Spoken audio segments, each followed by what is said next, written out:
ঢাকা-টাঙ্গাইল মহাসড়কের জয়দেবপুর থেকে এলেঙ্গা পর্যন্ত রাস্তার ৪ লেনের কাজ শেষ হওয়ায় এই অংশে সহজে যাতায়াত করতে পারছেন উত্তর ও দক্ষিণবঙ্গের ২৪টি জেলার যাত্রীরা।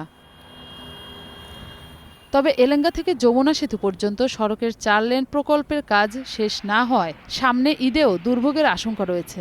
বর্তমানে এলেঙ্গা ফ্লাইওভার ও আন্ডারপাসের কাজ চলমান। সার্ভিস লেন সহ মহাসড়কের কাজও পুরোপুরি শেষ হয়নি। সব জায়গায় কাজ চলতেছে, অনেক জায়গায় রাস্তা ব্যারিকেড দিয়ে রাখা হচ্ছে। ছোট গাড়িগুলো যদি রাস্তায় না ওঠে তাহলে বড় গাড়িগুলো ভালোভাবেই যাবে আর কি। প্রশাসন কিংবা লাইনের লোকজন যদি লাইন ক্লিয়ার ঠিক মতন দেয় তা আশা করি যানজট হবে না।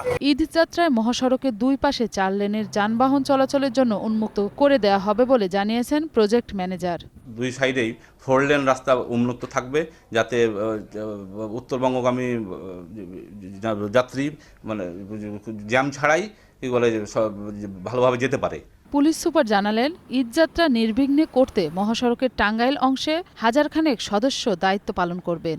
এবার যেন এই যানজটের সৃষ্টি না হয়, এই জন্য আমাদের আপনার জেলা পুলিশের পক্ষ থেকে সর্বোচ্চ ব্যবস্থা নেওয়া হচ্ছে। এখানে প্রায় ১,০০০ পুলিশ সদস্য মোতায়েন থাকবে এবং ২৪ ঘন্টায় ডিউটি করবে। অন্যদিকে চাপ এড়াতে যমুনা সেতুর উভয় পাশে ১৮টি টোল বুথ চালু রাখার কথা জানিয়েছে কর্তৃপক্ষ। পরিবহন সেতু মন্ত্রণালয়ের মাননীয় মন্ত্রীর নির্দেশনা মোতাবেক ইতিমধ্যে আমরা ঈদযাত্রা নির্বিঘ্নে করার জন্য উদ্যোগ গ্রহণ করেছি। ঢাকা-টাঙ্গাইল যমুনা সেতু মহাসড়ক দিয়ে স্বাভাবিক সময়ে ১২ থেকে ১৫,০০০ যানবাহন পারাপার হয়। ঈদে এর পরিমাণ গিয়ে দাঁড়ায় ৫৫ থেকে ৬০,০০০-এ। মৌসুমী মৌ, গ্রিন নিউজ ডেস্ক।